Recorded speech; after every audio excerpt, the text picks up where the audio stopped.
찬송가 546장 하나님께 찬양하겠습니다.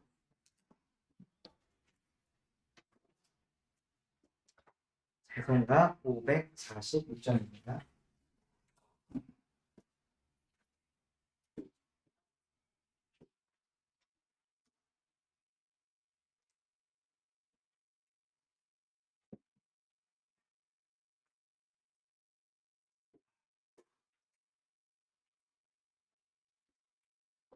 주님 약속하신 말씀 위에서 하나님께 찬양하겠습니다. 주님 약속하신 말씀 위에서 영원토록 주 찬송하리라. 소리 높여 주께 영광 돌리며 약속 믿고 굳게 서리라. 그때 서리 영원하신 말씀 위에 굳게 서리. 그때 서리 그 말씀 위에 굳게 서리라. 주님 약속하신 말씀 위에서 세상 염려에 염습할 때에 용감하게 서 싸워 이기며 약속 믿고 굳게 서리라. 그때 서리 영원하신 말씀 위에 굳게 서리. 그때 서리 그 말씀 위에 굳게 서리라.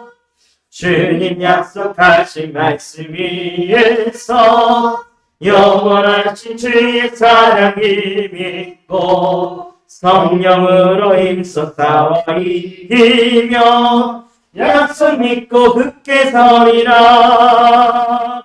그때 서리 영원하신 말씀 위에 굳게 서리. 그때 서리 그 말씀 위에 굳게 서리라.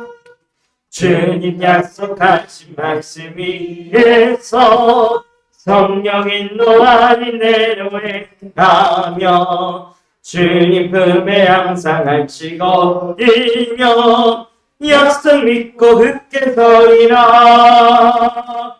그때 서리 영원하신 말씀 위에 굳게 서리. 그때 서리 그 말씀 위에 굳게 서리라.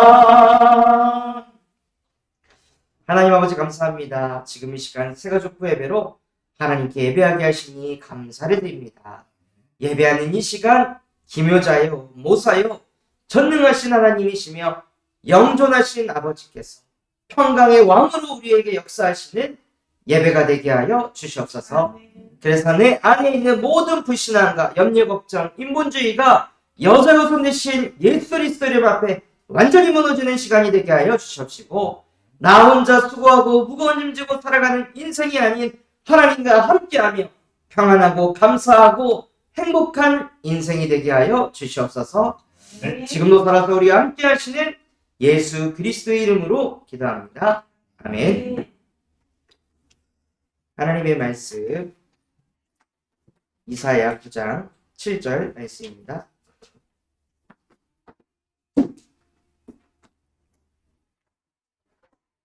이사야 9장 6절 7절 말씀입니다.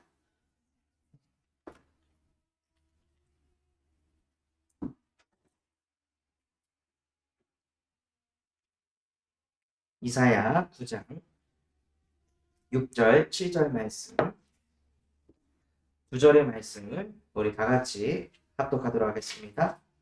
이는 한 아기가 우리에게 낳고 한 아들을 우리에게 주신 바 되었는데 그의 어깨에는 정사를 베었고 그의 이름은 기묘자라 모사라 전능하신 하나님이라 영존하시는 아버지라 평강의 왕이라 할 것입니다. 그 정사와 평강의 마음이 무궁하며 또 다윗의 왕좌와 그의 나라에 들림하여 그 나라를 굳게 세우고 지금 이후로 영원히 정의와 공의로 그것을 보존하실 것이라. 만군의 여호와의 욕심이 이를 이루시리라. 아멘. 우리가 확인해야 할 메시지가 있습니다.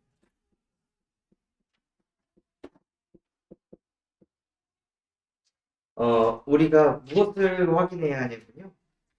하나님께서 나에게 어떤 분이신지,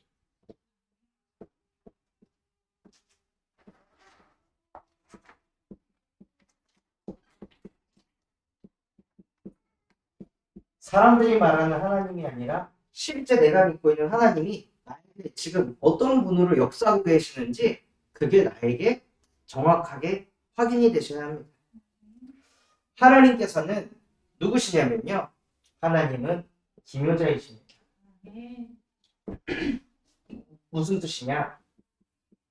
신비롭고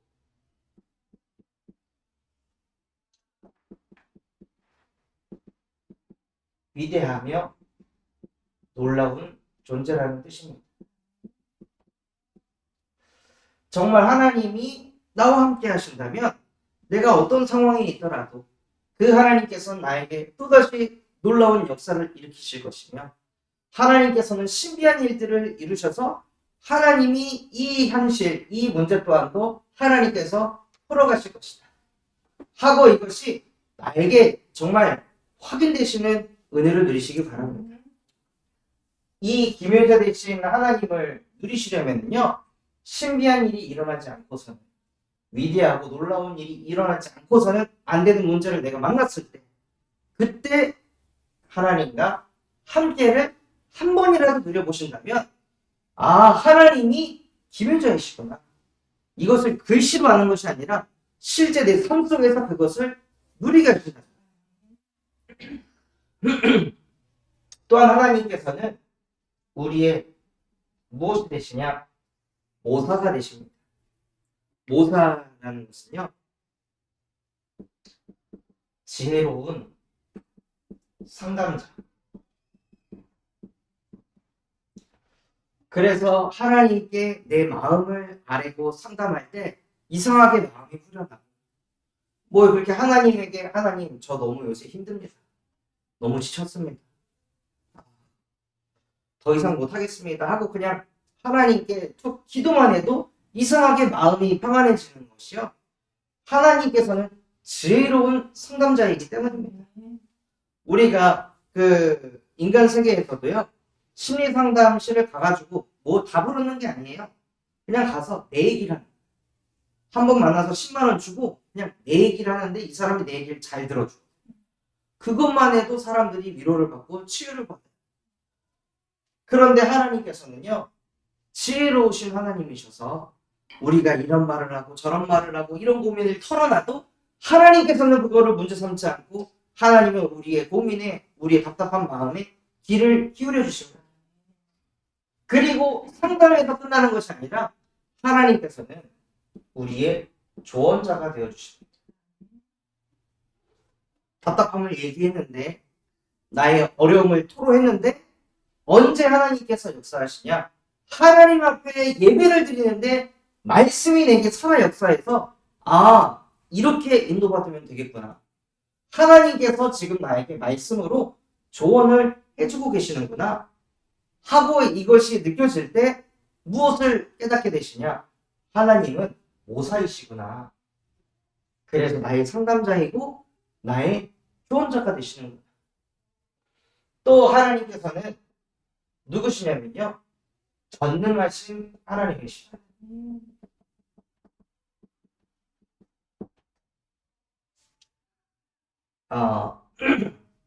전능하신 하나님이시기 때문에요. 하나님에게는 불가능한 것이 없습니다. 가장 불가능한 것이 무엇이냐면 인간이 하나님을 만나는 것입니다. 가장 불가능한 일이 인간의 죄가 씻겨지는 것입니다.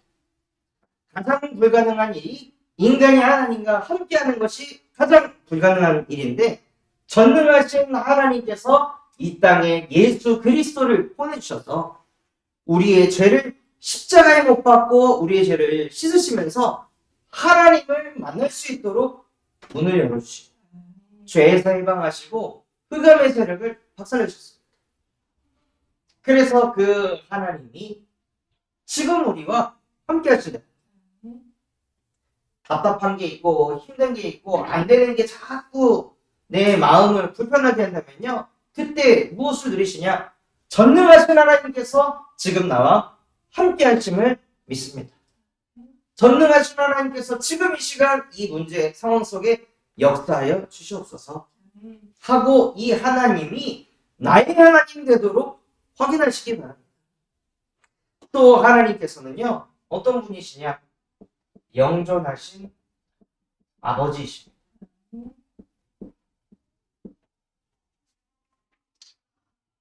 영존하신 아버지는 무슨 뜻이냐면요. 영원히 존재하시는 또 영원히 함께 하시는 분입니다.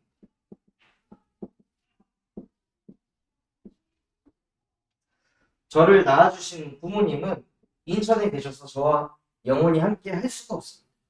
함께 하고 싶어도 함께 할 수가 없습니다. 육신이라는 거에 갇혀 계십니다. 그런데 우리가 믿는 하나님은 영적인 존재이셔서 지금 영원히 존재하시고 지금 영원히 우리와 함께 하십니다. 그래서 영존하신 아버지께서 나의 아버지가 될 때 나 혼자 일하고 나 혼자 가정일하고 나 혼자 돈 벌고 나 혼자 사업하고 나 혼자 사역하는 것이 아니라 영존하신 아버지께서 나와 함께 하십니다. 이것만 내 가슴 속에 부딪히고 확인이 돼도요. 사람은 힘을 얻습니다. 또 하나님은 누구시냐? 평강의 왕이십니다.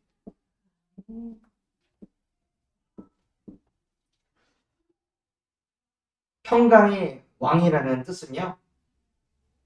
우리의 마음속에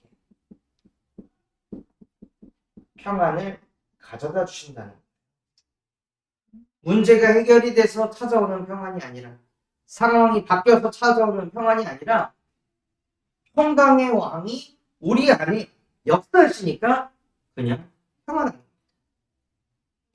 즉 이유 없는 평안입니다.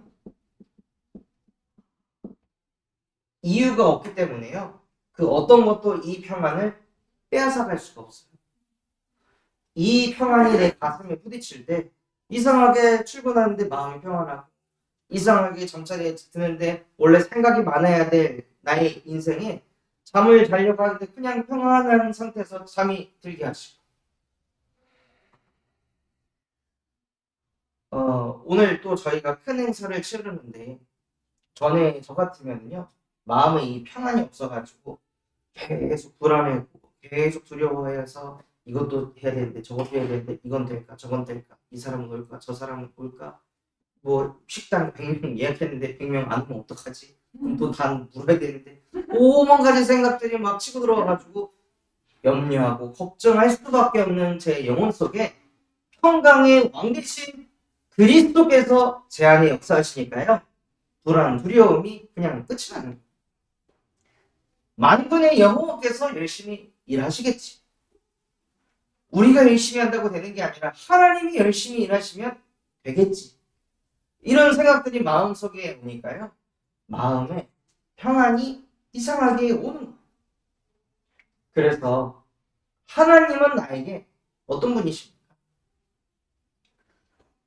그 하나님이 무엇으로 정리되셔야 되냐면 말씀으로 정리되셔야 돼요. 그냥 내가 이렇게 체험한 그런 하나님에서 끝나는 것이 아니라 말씀으로 하나님이 나에게 정리가 돼요. 고흥이 그 딸기 농사를 하시는 저희 이모부가 어느 날 트랙터를 이렇게 몰고 오시다가 그 밤중에 트랙터가 엎어졌어요. 엎어졌는데 그 트랙터가 엎어지면서 팔이 거기에 딱 낑겨가지고 빠지질 않는 거예요. 그래서 5분이 지나고 10분이 지나고 30분이 지나고 1시간이 지났는데도 팔이 빠지질 않고 팔이 뭔가 이상해진다는 이제 느낌이 이제 오니까 공포와 불안감이 막 오는 거죠.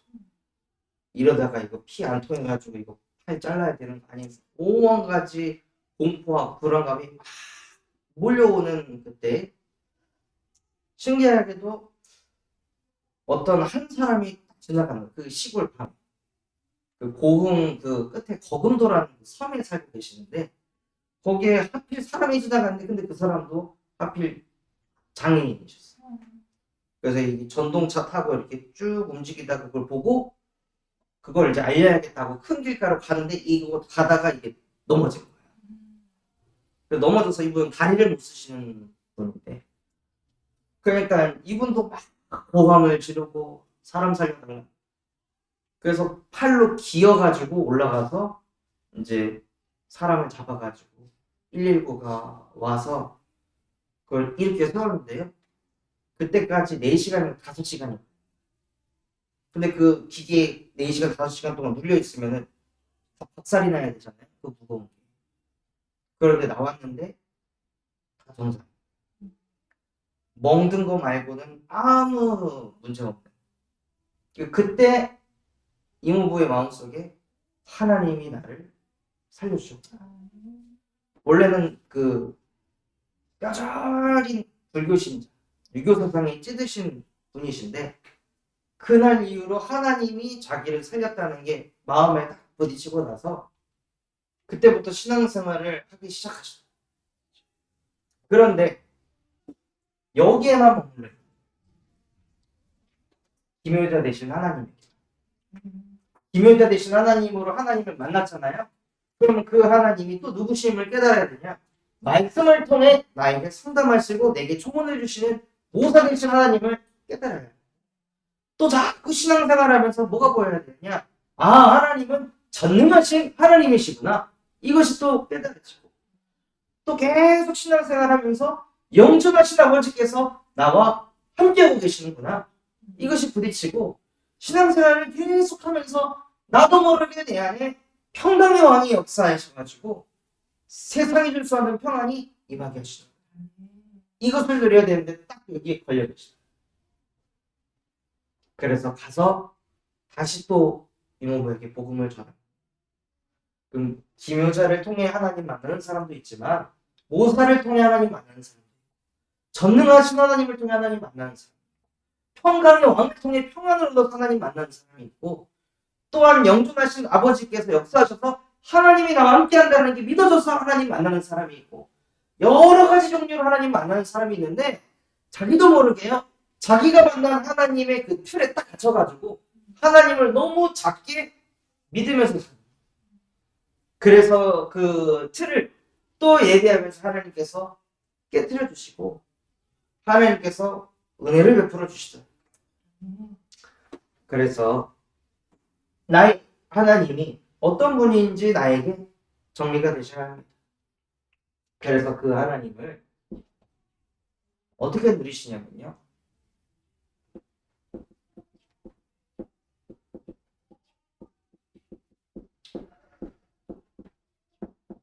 어떻게 해야 누리냐? 하나님께서 내게 주신 이 복음의 말씀을요. 다시 적는 것입니다. 이렇게 들을 때는 아는데 돌아서면 잊어버립니다.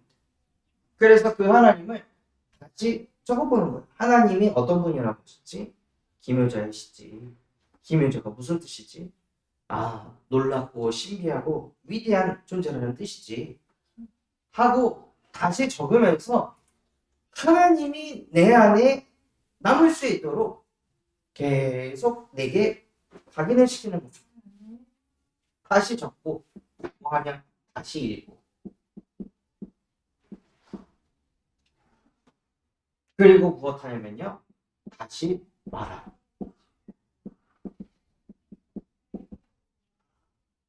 이게 하나님을 누리는 방법입니다. 다른 길이 없습니다. 아무리 충격적인 메시지를 들어도요. 내가 다시 적고 다시 읽고 다시 말하는 그 시간이 없으면 절대 복음을 누릴 수가 없습니다. 이거를 반복하다 보면요. 무엇을 하게 하시냐? 내가 들은 것을 다시 전하게 하십니다. 다른 사람에게 매겨주신 복음을 다시 전하게 하십니다. 지난주에 수원 구치소에 한 분을 만나러 갔는데요.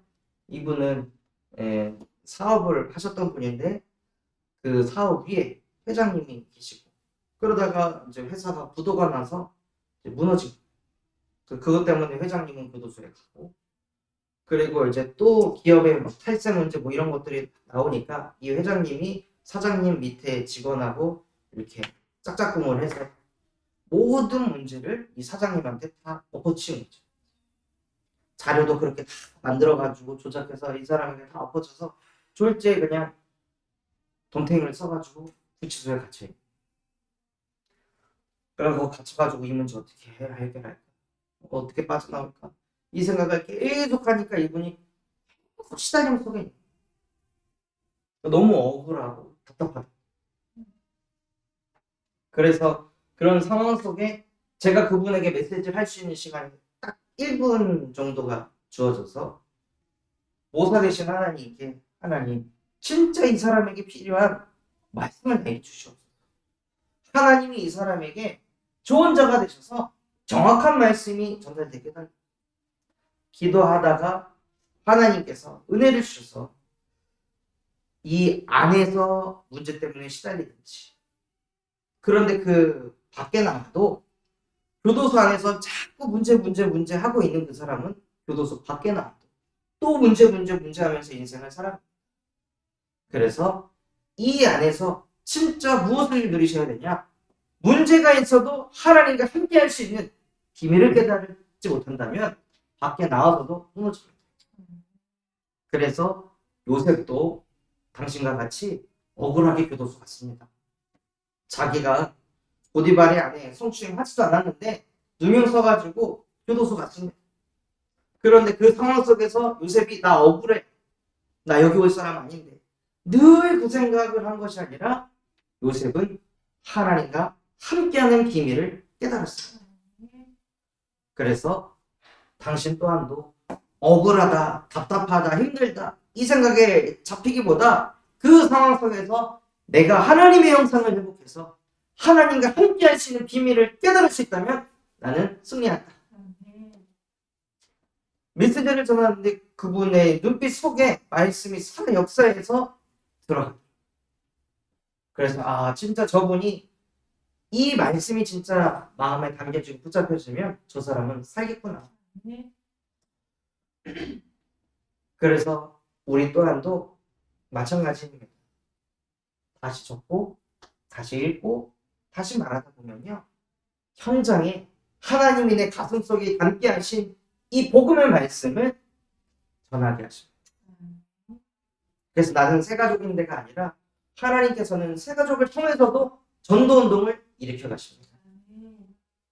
그래서 우리 모든 새가족분들이 정말 나의 하나님은 어떤 하나님인지 나는 김효재 되신 하나님만 누리고 있는 것은 아닌지 그 이 하나님 전체를 실제 다 누리는 우리 새가족분들 되시기를 예수 그리스도의 이름으로 축원합니다.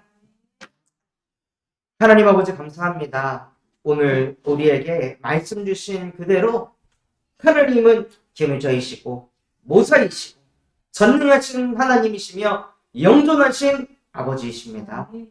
평강의 왕으로 우리 안에 세상이 줄 수 없는 참 평안을 주실 수 있는 예수 그리스도이십니다. 정말로 이 복음이 나의 복음이 되는 은혜를 누릴 수 있도록 들은 말씀을 다시 적게 하시고 또 적은 말씀을 다시 읽게 하시며 혼자 있는 그 시간에 복음의 말씀을 다시 말할 수 있는 은혜를 베풀어 주시옵소서. 그래서 나에게 주신 이 복음을 가지고 이 복음이 필요한 자에게 다시 이것을 전하는 전도자로 복의 근원으로 우리 모든 새가족들을 축복하여 주시옵소서. 지금도 살아서 우리와 함께 하시는 예수 그리스도의 이름으로 기도합니다. 아멘. 감사합니다. 감사합니다.